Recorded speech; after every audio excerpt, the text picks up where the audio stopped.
There are a few main characters in The Return. You've got Trevor, and he's in his early 30s. He had trained to be an orthopedic surgeon, and during his deployment in Afghanistan, he gets blown up, basically, loses the vision in his eye. He loses a couple of fingers on his dominant hand, so he can no longer be a surgeon. So he spends a little bit of time trying to figure out what's next in my life and how do you move on. And he ends up living in his grandfather's home. His grandfather has recently passed away, and Trevor's made some decisions to move forward in his life, and he's got a little bit of time on his hands until the new phase of his life begins. So he's there in New Bern, and lo and behold, in walks Natalie, and she's a sheriff, and she'd been watching out for the grandfather's home because she knew he had passed away, and she's got her own secrets. And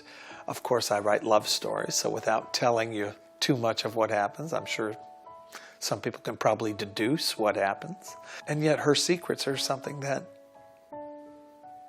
perhaps make it impossible for them to be together.